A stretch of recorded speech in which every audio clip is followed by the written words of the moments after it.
Welcome to the 59th Annual ISNA Convention.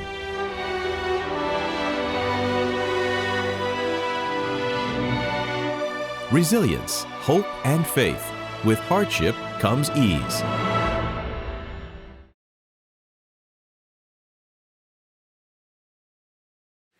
Assalamu alaikum wa rahmatullahi wa barakatuh. Welcome. Welcome to our session on the legacy of Islamic schools and the potential of community development. We have an esteemed panelists here in our team today who will give their respective insights to the devotion they have placed in this space from their own vantage point, from their own period of time in the history, and from their own contributions in areas where they have felt that they can make the greatest contribution. All of us have been impacted, regardless of where we come from in the world, by education. Education is the foundation of the human development. In whatever format, in whatever setting, in whichever nation that we have attained education.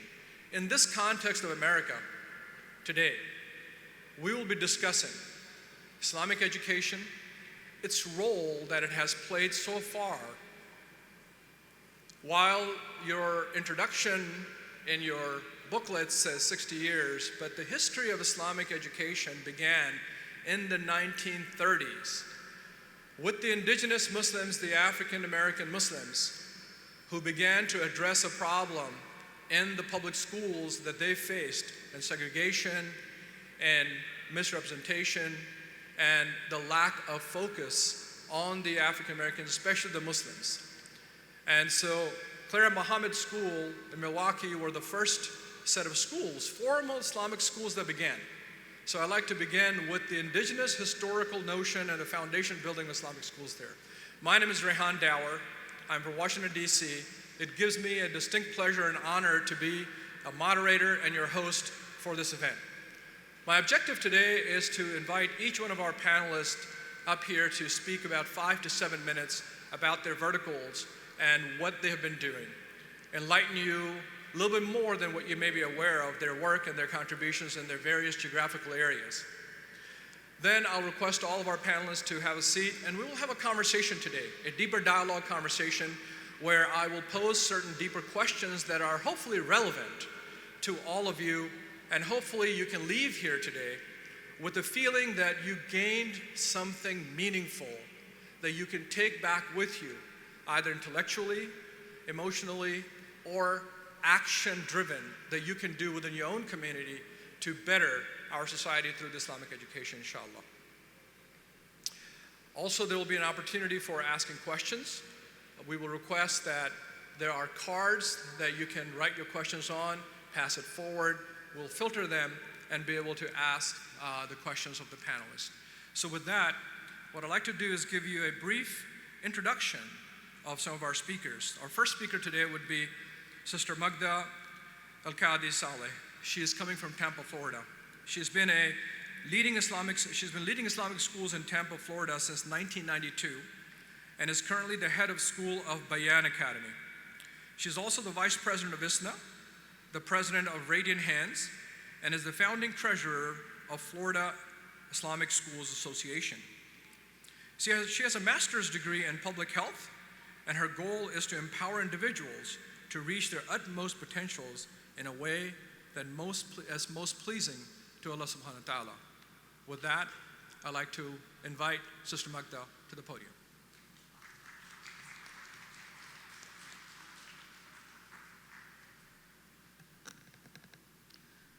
Bismillah ar-Rahman ar-Rahim, wa salatu wa salam ala ashraf al-mursaleen. Assalamu alaikum wa rahmatullahi wa barakatuh. I just want to give you a little bit of background as to why I've been in education for so long, besides the fact that Allah chose me and put me in this position, and why it's so important for me to always talk about Islamic education and our roles in making sure our students have an opportunity. We grew up in the United States in the late 60s, early 70s. We didn't have access to Islamic schools. I was in public schools, K to 12th grade. We always lived in small towns, and so we were always the only Muslim family in the school.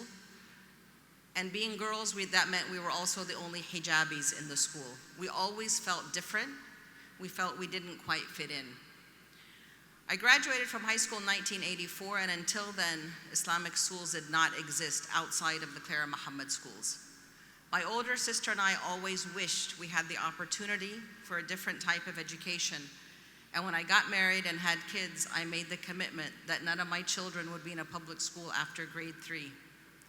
When my oldest son was in 2nd grade, I told my husband we needed to either move to a different community where we could find an Islamic school, or we had to start one in Tampa. And the rest for Tampa is history.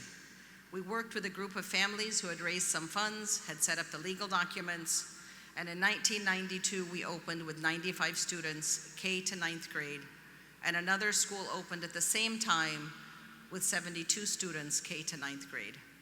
Both of these schools now have over 700 students. They provide excellent educations, IB and AP coursework. They both have gymnasiums, they have their sports teams, and they have graduated alumni who are now doctors, engineers, accountants, lawyers, teachers, homemakers, and more importantly, the alumni are parents now, and they have made the decision to send their children to Islamic school from what they have seen once they have left. This story is not unique to Tampa. You can go to any major city in the country and even many smaller cities, and you'll find that the history is the same. They started out in trailers, they started out in masjid classrooms, and as students' numbers began to grow, they moved into better facilities. The key was accreditation, and usually when the first alumnus became a doctor, then our community had faith that we could actually teach our schools. Our schools are not perfect. We are on a continuous path of self-improvement. We share ideas, we share strategies, we share methodologies through forums provided by ISNA, by ISNA, ISLA, and other organizations, both Islamic and non-Islamic.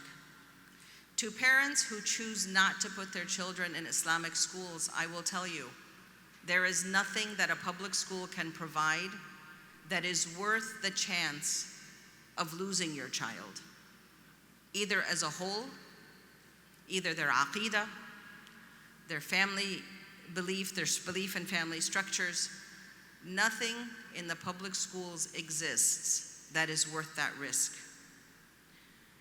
It is and has always been my conviction that we cannot compromise on any area of our educations. Some Islamic schools have very strong academic programs, but then they have weaker Islamic studies and Quran programs. Some schools have very strong hifz programs, but their academics is a little weaker. As Muslims, Allah subhanahu wa ta'ala has given us the ability to provide both without compromise. We must be strong academically to succeed in any field that our children decide to go into, and we must be strong enough Islamically, where we are unapologetically Muslim, and we have to give the students the tools from Quran and Sunnah to be able to live their lives as strong Muslims.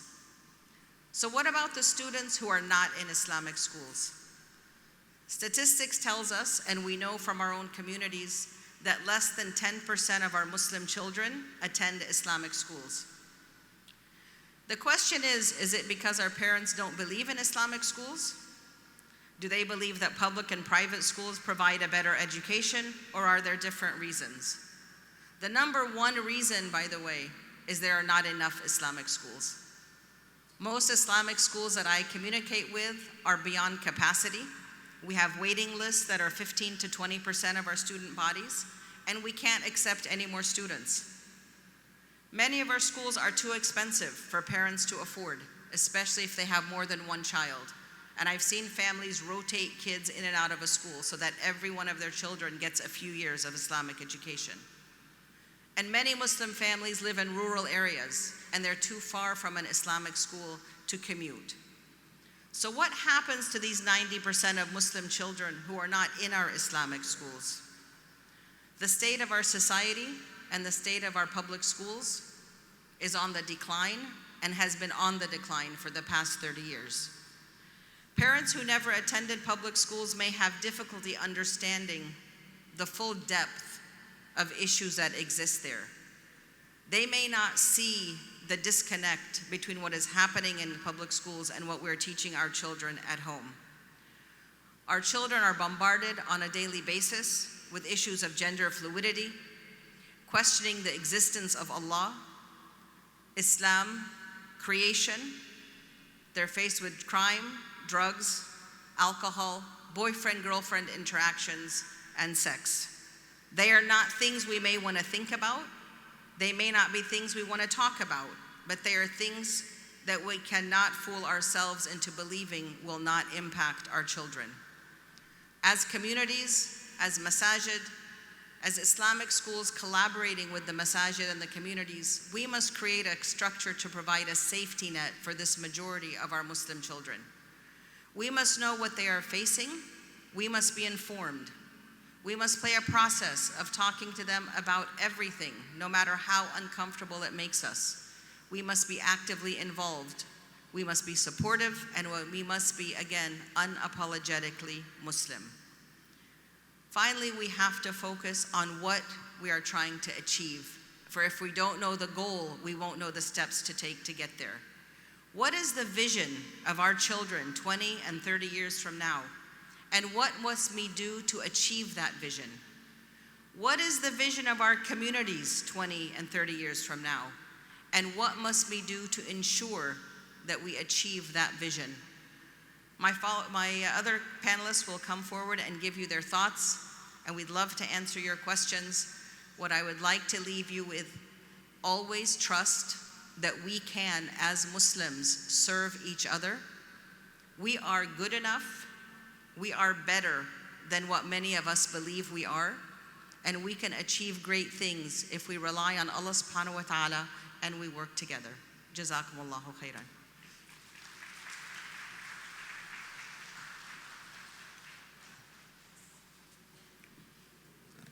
Jazakallah khair, Sister Maghdal. It would be very, very common to continue the theme of Islamic schools, K through 12. However, today we also have an opportunity to hear about Islamic seminaries. So what I'd like to do is introduce to the audience someone who has been involved in this space in Islamic education for about 30 plus years, and then bring back our focus into K through 12 after that. I'd like to introduce to you our next panelist, Jimmy Jones. He has been a passionate learner and a teacher for 30 years. Currently, he is the Executive Vice President of the Islamic Seminary of America,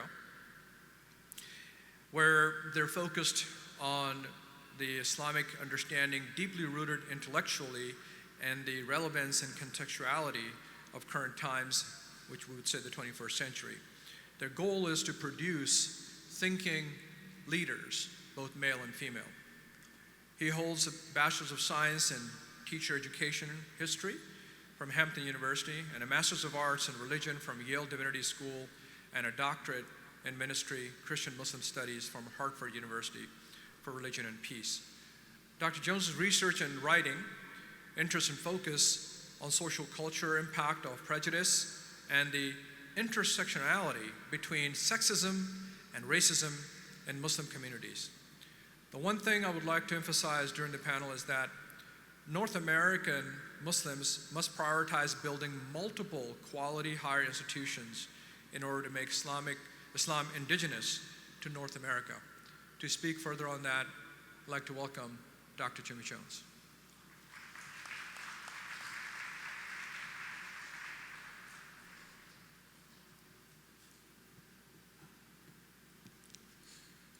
Bismillah, walhamdulillah, wassalatu wassalamu ala rasulillah. After praising Allah and sending blessings on His beloved Prophet Muhammad alayhi salatu wassalam, I'd like to thank the organizers at ISNA for providing me this special opportunity to talk about navigating Muslim American cultures and identities. Navigating Muslim American cultures and identity. Before I delve into this, I'd like to put forth some understandings. First of all, biologically and Quranically speaking, there's no such thing as race the way we talk about it. If we look at Surah and Nas, the first ayat, Ya ayyuhan nas taqu rabbakum alladhi khalaqakum min nafsin wahida. That should settle everything. Where we were created from one being, and that all humanity is one race. And it's not biologically true, because if you mean by race a species, I mean, there is no such thing. Race is really a biological fiction. The second thing is that culture is learned behavior, which is characteristic of a group of people, and is not the result of biology, as I said before. The third understanding is that we must understand that there's no universal Islamic culture. There's no universal Islamic culture. There may be a universal Islamic construct, and I think you understand what I mean, things that we understand that all Muslims do, but if you travel throughout the world, you'll understand that Muslims do different things with their understandings of Islam. And the other thing we must understand about human beings is something that scholars of religion call co-articulation, that for most people on the earth today, that their religion and their cultures are intertwined. Their religions and cultures are intertwined. That is to say that if I'm Pakistani, I cannot think of being other than Muslim, even if I don't do everything that Muslims are supposed to do. So those are the first 3 points. So in talking about this topic of navigating Muslim American cultures and identities, I want to suggest 3 things before I sit down and join the panel discussion. Number one, in our Islamic schools and in our homes, we must affirm both our Islamic identity and our ethnic or cultural identity at the same time. In our Islamic schools, in our homes, we have to affirm them both. If they're co-articulated, we shouldn't put one aside and just work on the other.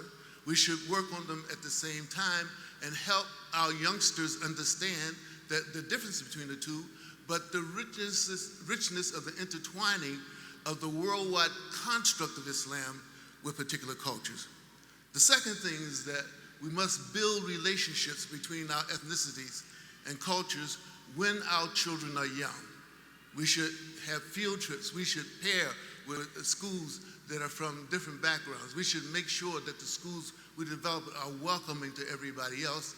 And for our youngsters, when we have play dates, I mean, this may seem like, parenting 101, but we don't do it. We have play dates. We should get our youngsters to understand at a very early age that we want to build relationships with others. The third thing we want to do is C. A is affirm our cultures Islamically and ethnically and culturally. B is to build relationships across the mosaic that's in the Muslim community.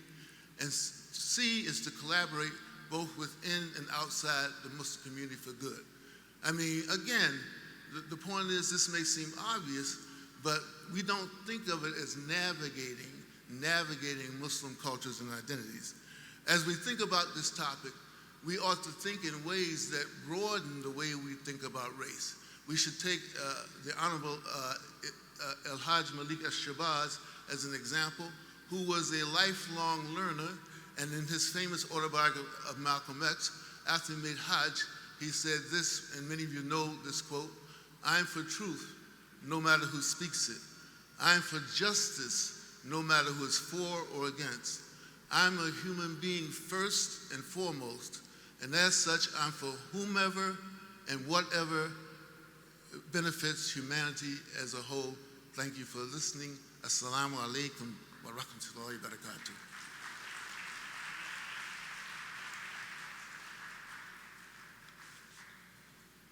Jazakallah khairan, Dr. Jones. Our last panelist today is someone we all know very well from the work that he's been doing in Chicago, Brother Habib Qadri. I'm torn right now because there is a short version of his bio that he sent me, and there's a long version of his bio that I want to read. So I'm going to try to see if I can merge it, because it deserves the level of at least acknowledgement. But first and foremost, Brother Qadri is a principal of one of the largest Islamic schools in America, MCC Academy, with 810 students, and he's been there for 20 years. He is currently at the Harvard School of Education Principal Center Advisory Board member and a part-time staff there as well. He's also the chair of MINA and also the first Islamic school principal to win the National Distinguished Principal Award from National Association of Elementary School Principals. He's also co-author of the book War Within Our Hearts, Struggle of the Muslim Youth. He's written, I believe, about 4 or 5 books, and he has 2 to 3 more in the pipeline. Furthermore, he currently does a lot of training, both in the US as well as abroad. He's been in Pakistan and parts of Africa. He works with the US Department of Education as well in various trainings. He's spoken in over 2,000 different conventions and conferences. So his focus, again, is the Islamic schools K through 12 and various areas of development. I'd like for Brother Qadri to come up and share his thoughts.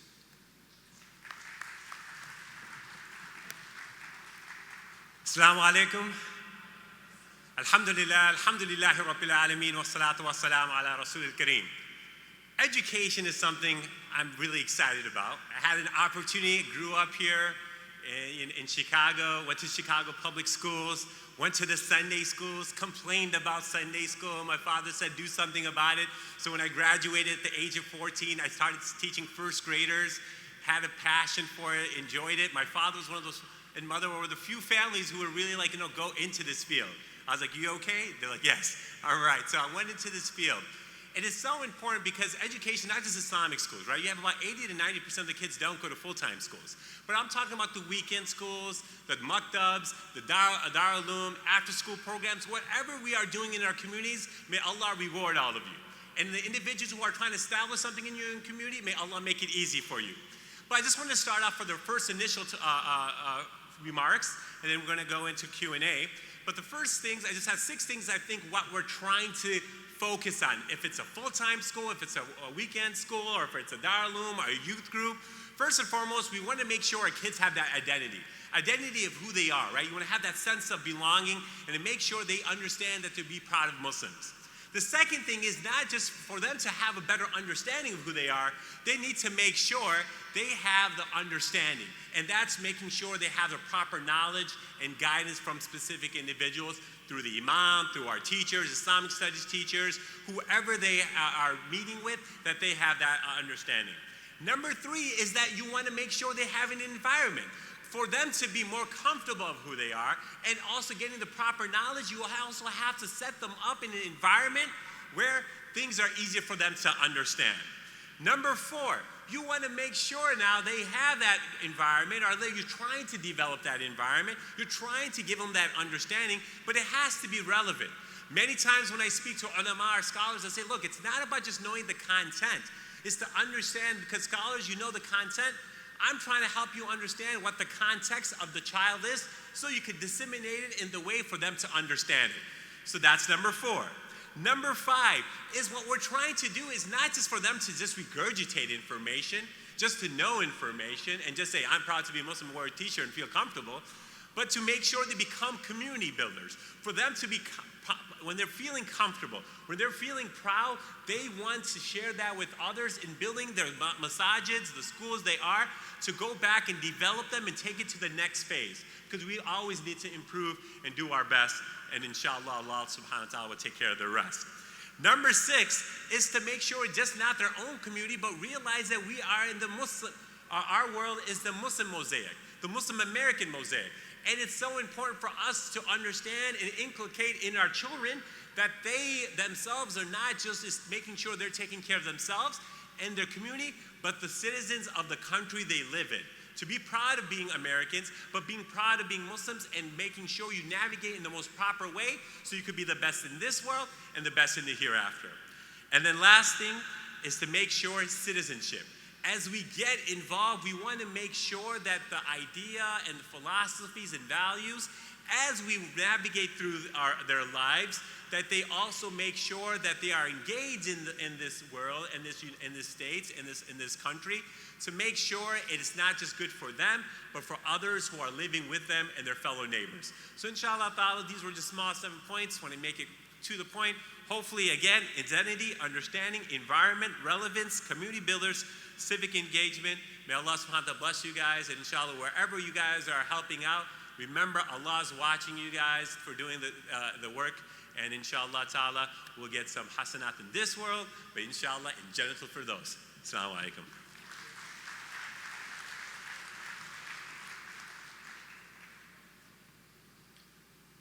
Thank you, Brother Qadri, for this energy and the motivation. So let's get a little bit of energy in the audience. I mean, this lights are blinding, but I can barely see anyone. But I'd like to see a show of hands of people in the audience. Oh, thank you.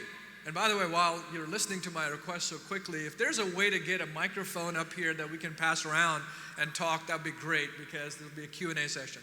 I'd like to see a show of hands of all the people who actually attended an Islamic school here in the United States, or currently attending, or have taught. Let's take a look. Wow, very nice. Quite a few of you. Thank you for raising your hand. I was going to have you stand up and shake your leg a little bit, but this is great. Thank you. You know, when it comes to the Islamic school,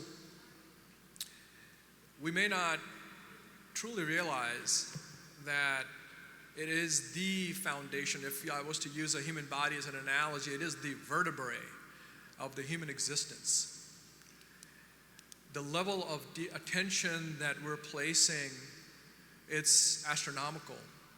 I hear stories, and I had an opportunity throughout this week to talk to some students who are attending, who have attended and gone out now doing college. I had an opportunity last night to talk to someone who's attended both Muslim schools as well as the non-Islamic schools, and now doing her PhD, mashallah. The input that I received, I wish I could share all of that, but I'd like to glean over some of or actually add a couple of points here in my conversation with the panelists. But let me just share a couple of things. One, it's so heartwarming and heartbreaking at the same time when I hear the stories of so many parents trying to make sure that their children get a good Islamic grounding, and they are working sometimes 2 or 3 jobs just to pay the tuitions. Some of them have modified their lifestyles to such bare minimum so their children can actually receive this education that brings them inner peace to their consciousness, to their duty to Allah subhanahu wa ta'ala. And I really like to applaud all those parents who are so committed throughout the nation in doing such, presenting such devotion and offering their children this opportunity. SubhanAllah. May Allah subhanahu wa ta'ala give them tremendous ease and barakah in their efforts. And may Allah subhanahu wa ta'ala guide our children and our families to be the best of characters, inshallah, in this community and at large, inshallah. I haven't seen anyone come up here with microphones, so I'm not sure how I'm going to do this Q&A. But let me start with a couple of questions. I'm going to try to categorize the questions in 2 different categories. One is around the misconceptions. So, what are the common misconceptions people have? How can we combat these misconceptions and communicate more effectively about the impact of Islamic education?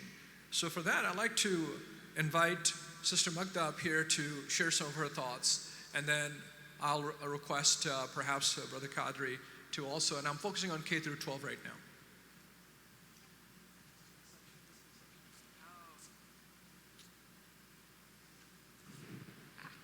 Alhamdulillah. So I was trying to send him a text that somebody in the audience has a question, and I missed the question. Sounds like our students, right, in class, they are taking notes about one thing and they totally lose out, and then they get called on. They're up here trying to figure out what to say. Actually, one of the misconceptions that I was faced with when we first started, one of the moms in the community told me, I will never put my child in an Islamic school because all Islamic organizations have chaos.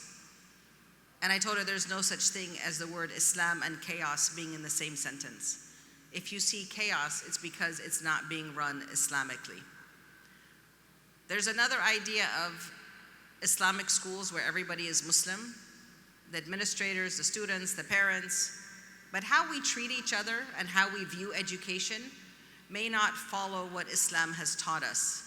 And so we really want to focus on Islamic schools being Islamic schools, where everything in the school, every decision made by the administrators and teachers is truly founded in Quran and Sunnah. And it's not just we have Islamic studies and we pray. Big misconception is our students in Islamic schools cannot excel. They can't get into Harvard. They can't be doctors. They can't be heads of departments in universities. Every Islamic school in this country has proven that that is not true. There's a statistic that came out a long time ago. About 80% of Muslims on campus who are leaders in universities have come from that 5 to 10% of Muslim schools in Islamic schools. So we have the resources. Our communities are extremely wealthy. When the brother had mentioned there aren't enough schools and they're very expensive, no Muslim child should not have the opportunity for Islamic education.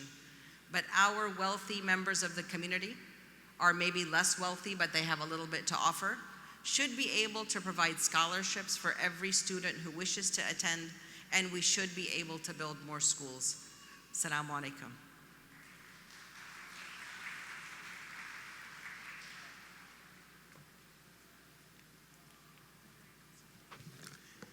Now, regarding misconceptions, no doubt about it, can schools get better? For sure.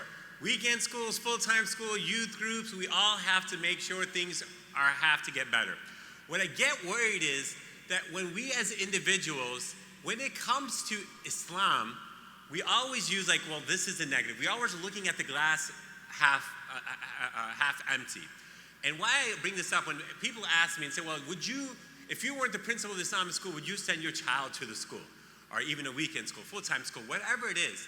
More than ever before, we want to make sure that our kids have the foundation. Has there been some areas where kids have not been, schools where they could get better? No doubt about it. Has there been some governance issues? Yes, they have. But as individuals, what we have accomplished in 40 years, to what other private schools, I had the opportunity to go to Exeter, and then just 3 months ago I was at Sidwell Schools, the first Quaker school from 1685. Had the opportunity to speak to their staff.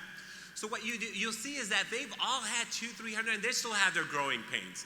So no doubt about it that in the sense of, when I'm going to go back to those 6, 7 points I just talked about, first identity, would you have said maybe 30 years ago it was us Muslims and everyone else, non-Muslims? There might have been a few schools that maybe had their thought process, maybe not in the sense of where you want to have that Muslim American narrative, but those are things that we have evolved. And if you look at the last 5, 10 years, with the networking that ISNA has done with conferences and sharing best practices, I think we have gotten better. Understanding of our deen, especially for now you have scholars who grew up here, who lived here, and then understanding that context as we're teaching with the content has become, inshallah, better, but can keep on improving. The environment is not all now that idea of just keeping them separated, a cocoon.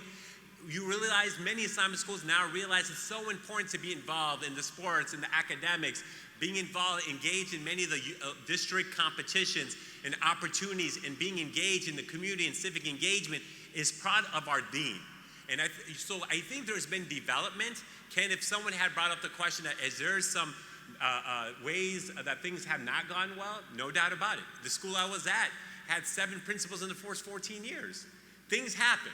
But the idea is now, how do we keep looking at making it better? Because when we go to corporate America, when things go wrong, we still try to hang in there to try to make it better. Or if it's something else, but when it comes to faith, sometimes I realize religious institutions, we're looking at the first thing possible to justify why we don't want to support it, or want to be a part of it, or why we don't want to go to it, or why we want to go and text or put something on social media about it. So may Allah subhanahu wa ta'ala protect us and make dua that Allah keeps our schools to become better, inshallah.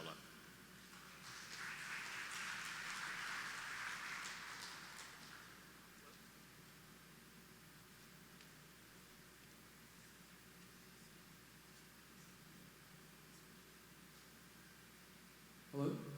Oh, it's working. Awesome. So we have a mic. Great. Let me switch to, so we have questions now coming in, and please bring them forward. I'd like to switch to what Dr. Jones said, and a question from the audience is, you spoke on the intertwining of religion and culture. As a college student, I deal with this a lot. How would you keep culture and religion parallel? Salaam alaikum. So the point I was trying to make is that for most of us in the world, people think of their religion and their culture simultaneously. I use Pakistanis as an example. Many Pakistanis could never ever think of being other than Muslim. And that's why you have trouble when in Pakistan when Muslims become Christians, right? And so that's point number one. Point number two, therefore, the question is, how do you handle the nuances between the two and the relationship between the two? I mean, all we have to do is look at our beloved alayhi salatu wasalam, and that he had this issue in Mecca, right? He had this issue when he was teaching La ilaha illallah, and the Quraysh called him in, and they wanted to give him things in order for him to give up teaching it, and he said no. So basically my point is that you can say no to the negativity in your culture and uplift your Islam and put them both together in a way that makes them simpatico. I mean, it's more science, it's more art than science, but it can be done. Again, if we look at what our beloved alayhi salatu wasalam, we look at his seerah, you'll see that there's several ways that he was done. Just one quick way, for instance, when he made hijrah from Mecca to Medina, he made the muhajiruns and the Ansar, he made them like brothers, right? And this is one way of doing it, because this, in a sense, he was bringing together two cultures under one religion. And so there are ways to do this if the leadership of the schools and the leadership in the families are very thoughtful. Alhamdulillah. Thank you, Dr. Jones.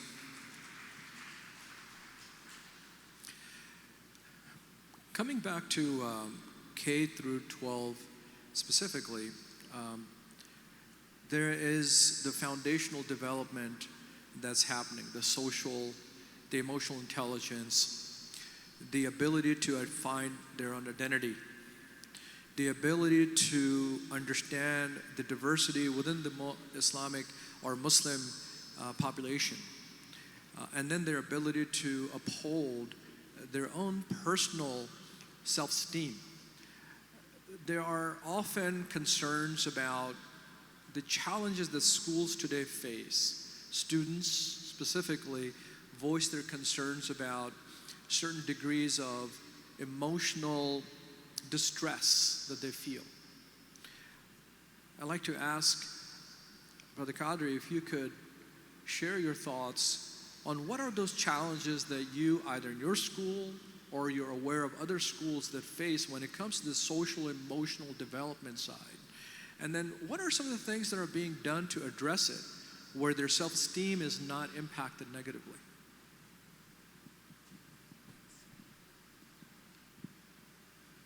This is very important, because one of the first if you think of Maslow's hierarchy in psychology, William Glasser, one of the first things that they talk about for the basic necessities of water, food, is sense of belonging. And one of the key factors where, even when I first came to the Islamic school, I had the opportunity before I walked in fall to meet with all the kids in the summer, all the middle school students, right? And one of the big things is it just felt like, okay, I don't really want to be here. And so it's so important, the social, emotional aspect of where a lot of times when we grew up, it was, hey, do well in school, and no doubt about it, because of what our parents went through, making sure they wanted our lives to be better. But with the academic world is to make sure academia, no doubt about it, but in our deen, it's not just ibadat and worship, it's mu'amalat. And we as schools have to think of what we could do. So for example, on Fridays, we decided, hey, every week we should recognize one kid from each grade, and let's talk about and get to know who they are, what their favorite food is, what their favorite drink is. This way, everyone is going to be recognized, know each other, get to know each other, and say, what are the first week of school, except going right into academics, what steps are we going to do to try to get people to become better individuals? And I think those become very important kind of concepts that you have to do. even making sure that they're socially emotionally better. So for example, now at our school, like every 8th grader has to give a Jummah khutbah to our elementary building. Why? Because it gives them opportunities. Every girl has to give a khatra. Every child has to do 10 hours of community service outside the Muslim community. Because if you really want kids to say our deen is about helping others, being kind, but then you're going to have to give them opportunities to do that and develop that.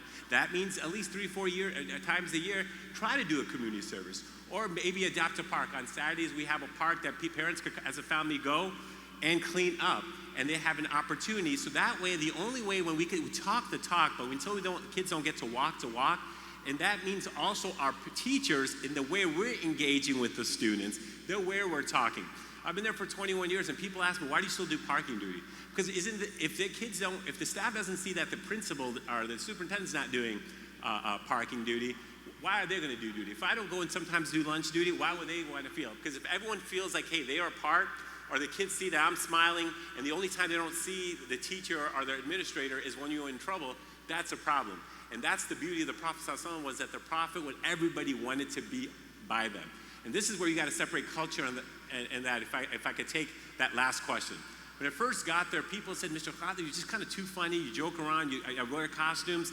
People are not going to take you serious. Because when we were back home, when the principal came, you looked down, and you would never want to see the principal back home. That would be the worst thing to ever do, is see the principal. And they said, you know what? Don't you want them to respect you? I said, I don't want them to respect me out of fear. I want them to respect me out of love. And my culture is not what happened back home. My culture is what the Prophet ﷺ did. No one was ever scared to him to even come and talk to him. Even the people who were against him knew that he was a kindest person, still go talk to him. They never were going to be dangerous, that he was going to kill them, hurt them, hit them, right? So I think that same idea process is not just for the kids, but as adults, as educators, changing our mindset and what really is the way we want to educate. And if we really think our Prophet is the best of human beings, then we need to do our sunnah of not just also the outer garments, but inshallah with ourselves. And I ask Allah to first guide me in being a better individual like that.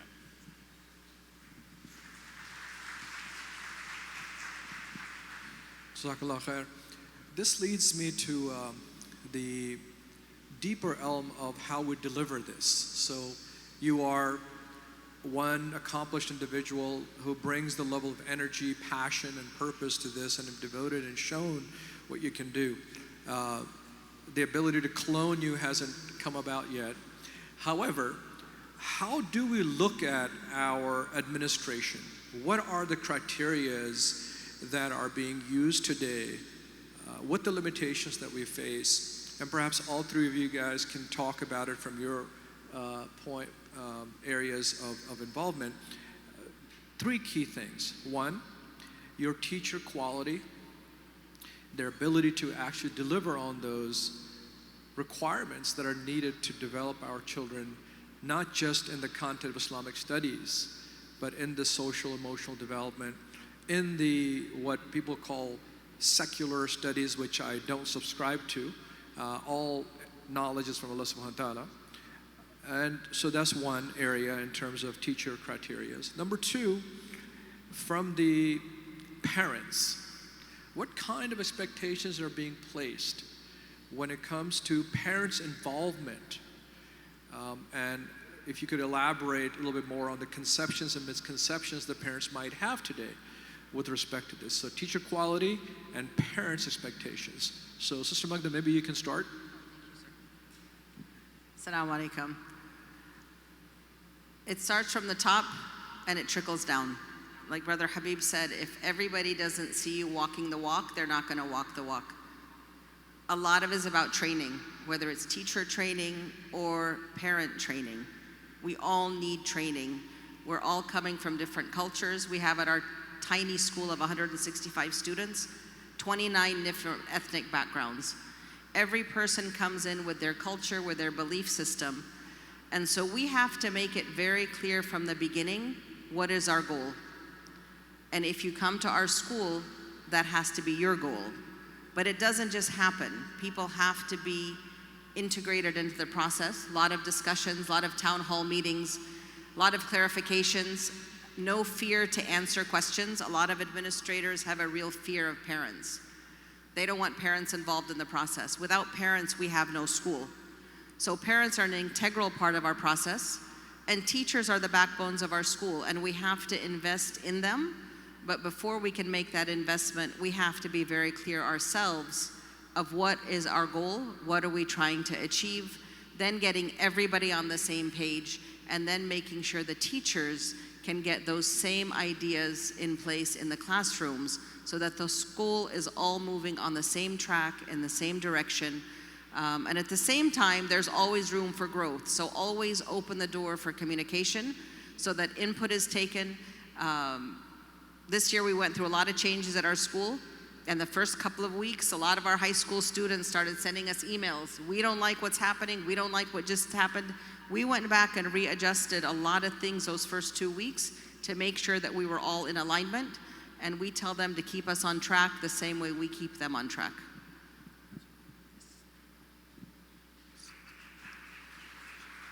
Assalamu alaikum. I'd like to offer to this conversation 3 principles that we try to run the Islamic Seminary of America by, the 3 S's. One is being student focused, and I'm sure K through 12 is the same thing, that we're not here because it's a job. We're here to make sure the students get what they need in order to be good leaders. Number 2 is to be sure process. That is, that the people who need to know and the people who need to talk about the decision, we should talk about it. And that doesn't mean you talk all the time, but you provide an ongoing way, as has been pointed out here, for people to approach you, even if you have regular meetings, but also the notion that you're approachable. And third is synergy.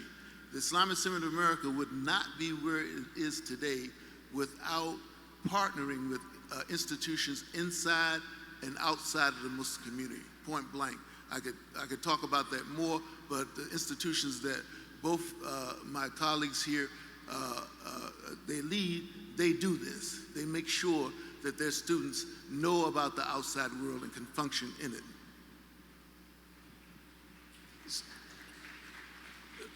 So teacher retention, this is something, people go into the field of, they've done research on this. I think at university level, at Harvard University, and many major universities about what makes people stay, especially in the education field.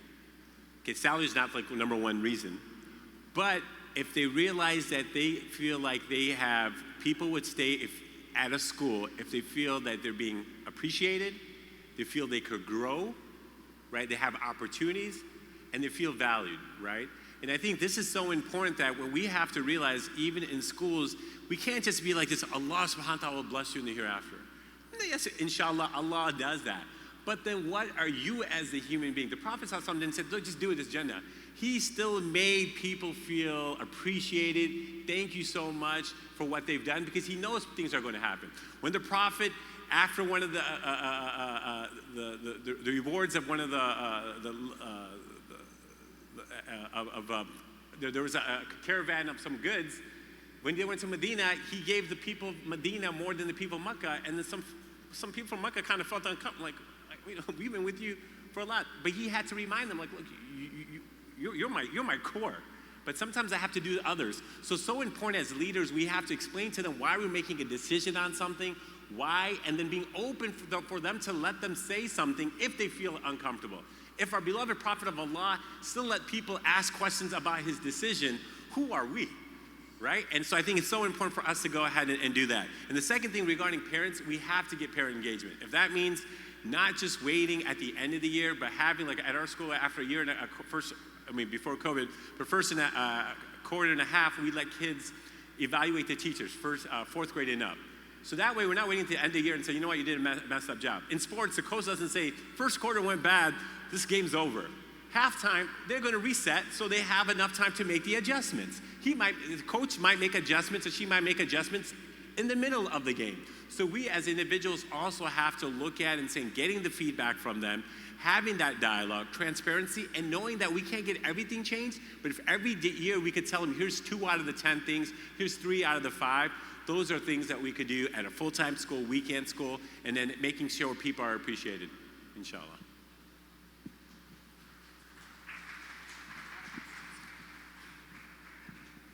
So like every great conversation runs out of time, and we have about exactly 12, actually exactly 11 minutes. And I have, mashallah, a stack of cards of questions. There's no way, so I apologize to the audience, that I'm going to be able to answer all of those or get them out at least today.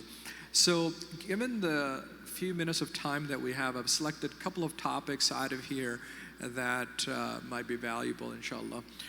I'd like to ask our esteemed panelists to perhaps shed some light on this and also make your closing remarks, just in the interest of time, each one of you.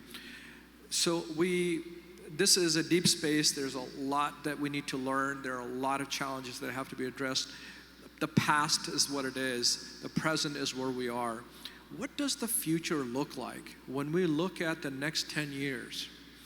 We are in a very challenging period of time right now. While we can make great mathematicians, while we can make great qadis and hafizes perhaps, but are we building the future in a manner where our Muslim kids can be true assets to the larger society, where they are able to engage in a manner with the broader society, irrespective of who the other people and what religions there might be? Can they really take a leadership role, if you will? Can they really contribute in a manner where the Muslims are viewed as true leaders in a society? That's question number one. Question number two. There are hard concerns, such as gender situation that's going on.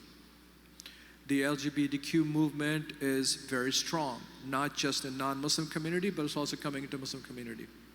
It is impacting our students when they go to college especially. How are we head-on addressing this? And to conclude with your closing remarks, what do you see as the community at large in America can really be doing to encourage, support, and sustain the strengthening of the Muslim and Islamic schools to become the leading foundation for developing our humans to be relevant? Loaded questions.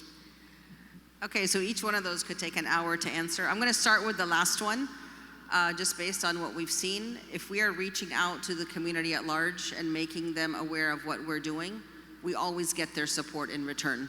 Our biggest supporters are the university systems. They tell us how good our students are when they go to college, how well-spoken they are.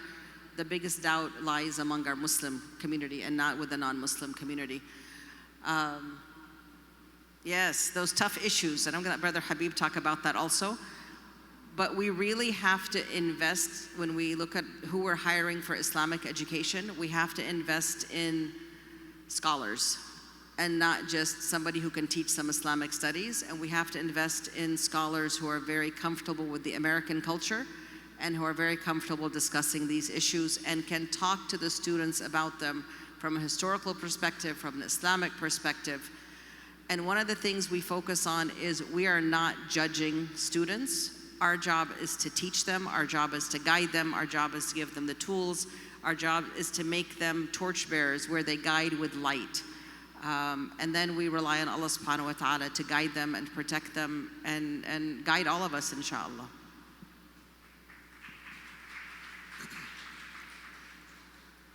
So, try to be brief on these very heavy topics. First of all, the Chinese sign for crisis is also the sign for opportunity.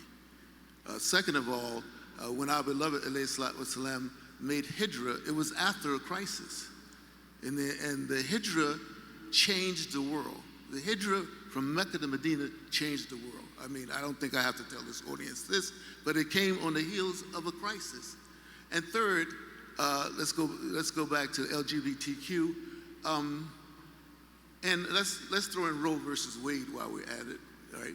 So listen, we should be leading rather than following on these issues. And what do I mean by this? I spent 30 years as a college professor, which meant I spent 30 years in a milieu where the rights of LGBTQ were very much advanced. And they would ask me in public, well, what do I believe? I said, I believe what the Quran beliefs. They ask me, well, how can you work with LGBTQ? Well, I work with people who drink.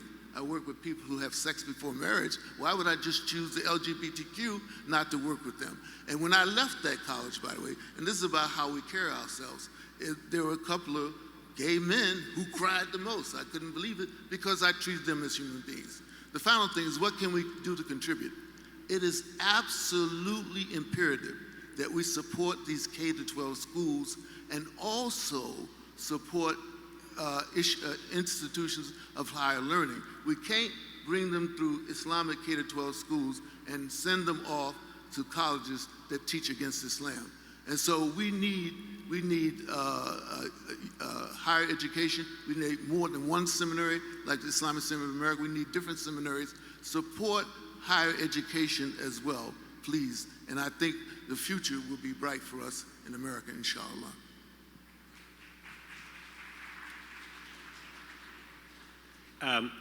So the three questions. The first, leadership. That is, I think, our goal for all Islamic schools and these seminaries, to bring American Muslim leaders with the great foundation of their faith and understanding the social context of the society. So I think that is something that has to happen, but that needs to start developing in the K-12, so you have individuals who, as they grow, understand their principles of their faith as they navigate through their lives. But the second thing is, with the social issues, I want to take a little bit more time. Instead of just taking one LGBTQ, kids just need to answer social issues. Existence of God. Does God exist? There are more than ever before, because now you got Sheikh Google, who has so much information, and then any person looks at some picture, person looks like a big beard, and say this must be the truth. So it's so important than ever that why we need to support seminaries and where you have scholars who are strong in the traditional in their faith, understand the context of our society and what's going on, and then disseminate it in a proper way to even our teachers. For the kids to get better, we need to make sure our teachers are properly trained in dealing with these answers. So I'm going to give a shameless plug to Minna over here, Muslim Youth in North America. That's exactly what this topic is going to be at 12:30 right now. We're going to be going up there. But they're also going to be putting videos on the most frequently asked questions. We've had an opportunity to go through about 50 to 60 questions that kids have asked in the last 5-6 years in summer schools and weekend schools and conventions, and try to answer them in the age appropriate 12 to 18 age group. So I think that is something that we realize, that we're not just educating the youth, we're educating ourselves as adults on how do we respond because our habits are the way that we dealt with. Like right now, kids are more sensitive than ever before. I don't care what people said, they are more sensitive. But that doesn't be like, well, toughen up. Or do I need to change my approach to deal with this child, knowing that more kids have anxiety than ever before, more child have more attention deficit than before, or just say, well, you know what? Well, they just have to suck it up. Yes, they do have to build some grit, but we also have to do our part. So I think that comes from the teaching, leadership, teaching, and then the students, and that means the community has to get involved. And the last thing of the support and of our schools, that is something that it's inculcated. And we also, as schools, have to realize massages are becoming everywhere. Schools are becoming everywhere. We have to also look at different ways to fund, building endowments, building partnerships with businesses, because we can't keep on asking the community. The way I feel that individuals who gave the past generation, our lifestyles are much different. So that same amount that they might have given before might not be the same, even though our generations maybe make more than our parents did. So something I worry about, that why we need than ever before are the strong strength, the strong self, being proud of who they are, because we don't want to have the same situation where we're always buying other faith-based prayers, places, which now we like, oh, it's on sale, let's buy it. That's 50, 60 years from now, we don't want to be that situation that all these mosques are just like empty and like, well, you know what, we need to sell it. Allah protect us and guide us.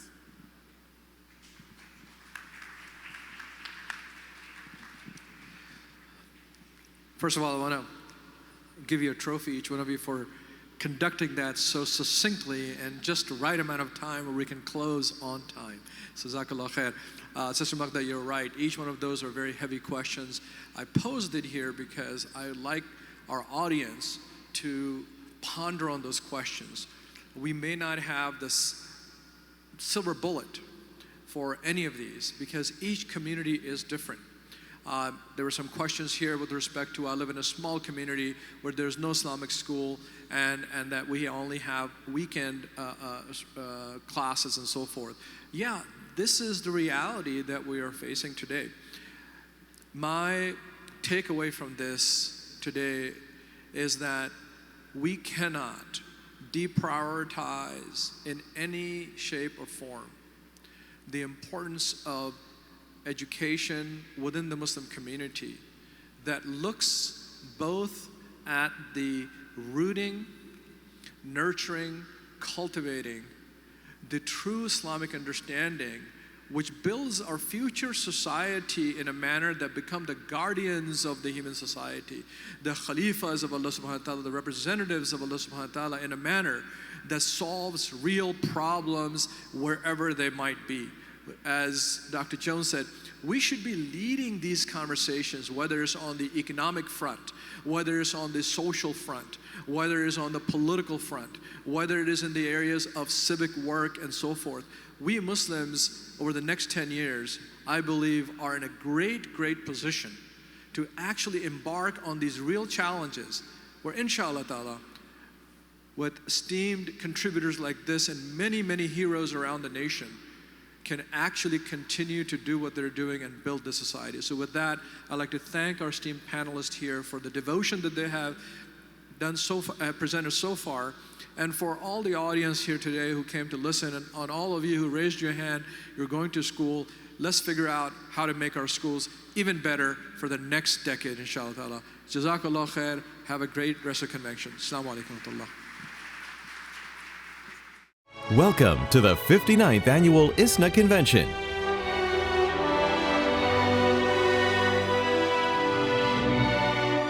Resilience, hope, and faith. With hardship comes ease.